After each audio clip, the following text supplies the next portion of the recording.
what's up, y'all? This is Jonathan L. Griffin, also known as JG, from the B-Boy crew Take It Easy, outside of, or repping from Dallas, Texas. I've been dancing for about 15 years now. I got started when I was in middle school, high school, saw an older dude just pretty much getting down, inspired me to try something else other than sports and games and stuff like that. My style, like I said, I'm a B-boy. I do a lot of strength-based moves, a lot of dynamics, just groove and stuff. Inspirations, let's see. I like to, I feel like I'm an artist at heart, even though my dance is very, very athletic-based. I take a lot of time to create different moves and different looks so that people and me never bored with what I'm doing. With that being said, I take a lot of inspiration from this one dancer from Korea. His name is The In. He's like phenomenal, like powerhead. Does some of the craziest stuff you'll never see and you'll ever see. Also, some local legends, local heroes from Dallas. My big homie Zeshin, he had the style for days. And Isaiah Adams, also known as Illa Red. I've been dancing for 12 to 13 years. I really specialize in crump. That's the style that really kind of took over my whole dance career. I've been crumping for about 12 years too, in and out, and I've been traveling with it, Battle of the Creators. I've been to the motherland, LA, multiple times, and that's just my style that I'm really known for out here in Dallas. Just me being around entertainment all my life. My mom's a singer, so I'll be called like a backstage baby. I've always been backstage. I've always seen entertainment, so it just kind of was embedded into me. Then also just being at family functions and them always asking me to dance to James Brown and Michael Jackson, and they were all doing their thing. So it just really let me know that I have a talent, and I just kind of folded into it. You know what I'm saying? So that was my inspiration. Family and Michael Jackson, that's my inspiration. As it's going right now, I'm really on my traveling. I think traveling is very important in dance because you get to see all different cultures, all different types of styles, how people train, how people take how serious this dance is. So I love traveling, that's what I'm doing right now. I love to teach, further do my battles. I like to battle overseas and get over there and see how their nation is and how they get down. So that's my next step in my career. Hey, what's up guys? My name is David Cha. I'm in my 8th year of dancing. I'm currently a senior at UT Austin. And I pretty much dance however I feel like. Honestly, I'm just inspired by people that I find to be real and honest and their journeys, as well as trying to be honest with myself and trying to attain the best that I can be. I've set some pretty high standards for myself that I worry about a lot sometimes, but I have a lot of people supporting me and I appreciate all of them. And I guess technically my first ever experience with dance was actually a negative one because I was being laughed at. I was pretty young and they were just kids, so I'm not too upset about it. Has sort of given me an identity and a pathway, and really feels like something that I was born into and like a God-given gift. I'm really trying to pursue my dreams and really make it something that I can sort of dedicate and spend most of my life, if not all my life, doing.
guys, I hope y'all liked that video. We put a lot of work into it.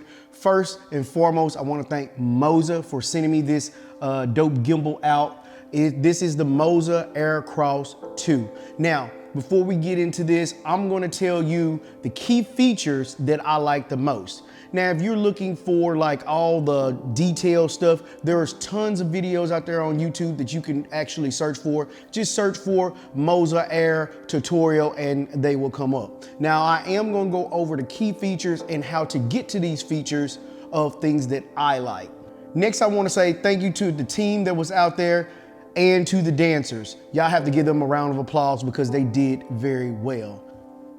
To turn on this gimbal, you want to hold this button down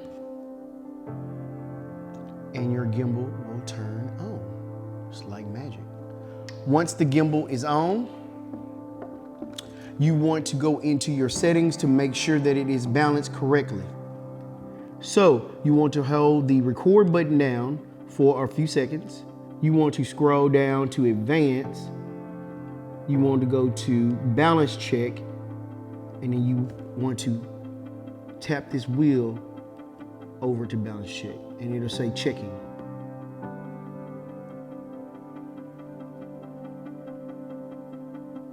So all the axes right now are balanced well. Now, after you do that, the gimbal will be put to sleep. So don't fret. All you do is just back on out of it, and then just double tap your power button over here twice to wake it back up. Next, we want to auto-tune the motors. What this means is we need to tell the gimbal how much power on each axis that it needs. So you want to hold the record button down to go into the menus. You'll go down to gimbal, go to motor, you go to power, and it'll say auto-tune. Now, it'll do its thing.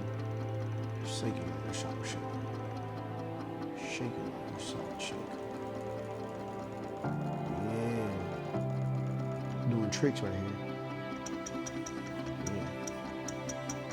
Throw them dollars at it. Now, your motor is tuned.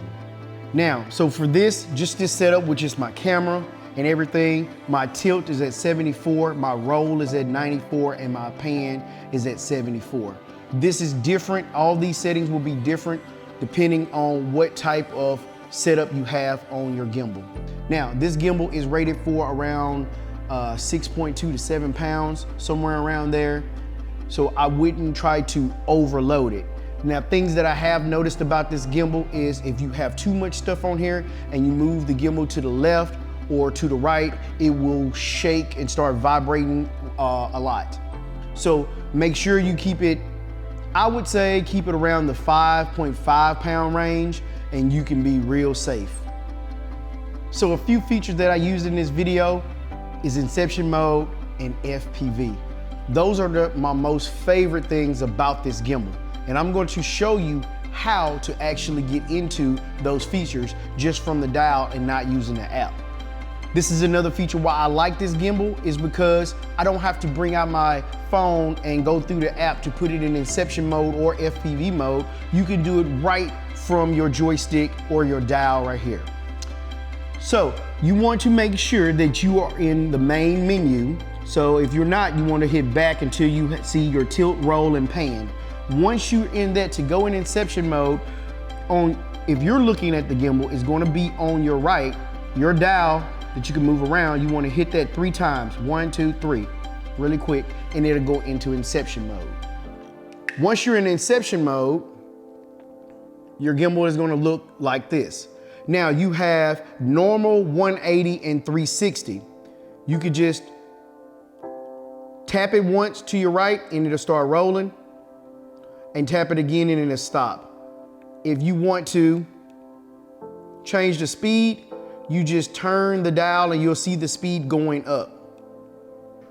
Or I can slow it all the way down by rotating my dial. Now to get out of Inception mode, the same way you got into it, you want to tap the dial 3 times to your right and it will go back into your regular mode. This dial here in the front if you double tap it, you can recenter your gimbal at any time. Now, for my most favorite part about this gimbal is FPV mode. So to get in FPV mode, just like we did in Inception, we press this right side of the button 3 times. We want to press the left side 3 times. 1, 2, 3, and it will say FPV mode. What's so cool about FPV mode? Let's go to a couple of clips. On this clip, I'm able to maneuver the gimbal in all axes because the motors are all working together and it doesn't strain any of the motors. Now, when we talk about FPV mode, it's just like flying a drone. So now I can move the gimbal in any position that I want without stressing out the motors. You can get really cool shots if you're coming in and panning out and you want to move. Now you can also go into the app and you can dial in your settings and how you like the feel of this mode. To get out of FPV mode, you just hit the dial 3 times and you are out of this mode. So I saved the best for last. I know a lot of you are Instagrammers and you love to have Instagram stories and you use your phone because you shoot in vertical mode. Well, this gimbal will go into vertical mode. Yep, you heard me right. You can put this gimbal into vertical mode and shoot your vertical stories for Instagram or for Facebook or whatever you need. So if this gimbal is something that you need for vertical or regular shooting, it is definitely for you. Again, I think this gimbal holds about 7 pounds and I would never try to push it to 7. I will probably try to keep it between 5 and 6. So watch your weight and just enjoy. If you would like to pick this gimbal up, I'll have a link in the description below so you can go and purchase this gimbal and I'm gonna make it easy for you. Now, my final thoughts on this gimbal. I feel like this gimbal has room for improvement, but with time, I believe it'll be great. As of right now, I use this gimbal more than I use my other gimbals because it is light and it's pretty easy to balance. Now, having the quick release here and the L plate makes it a lot easier. Also with this gimbal, you can get a focus puller and you can actually use this dial. Now with this dial, you can customize this dial as well to roll the camera and maybe pull focus. I believe you can do that. I just don't use it for this, but you can roll it, tilt it. You can have it programmed for whatever you need. Again, guys, if you want to get more technical with these gimbals, it's tons of review. Brandon Lee has a review on this gimbal. Other bigger YouTubers have some. So you can definitely go there for a more in-depth review. It's very light, very easy. You can just carry it, throw it in the back of your car, and you're gone. Actually, to be honest, I put this gimbal on my motorcycle in one of my bags and I just go. It's not long, it's not big. I can just go. So again, if you like this video, I want you to consider subscribing and hit that bell so you don't never miss another one of my videos. And thank you again to Moza, and stay tuned after this for the credits to see everybody that was involved in this video. And I want to say thank you. And this is Keydron Franklin, and I am signing out. Peace.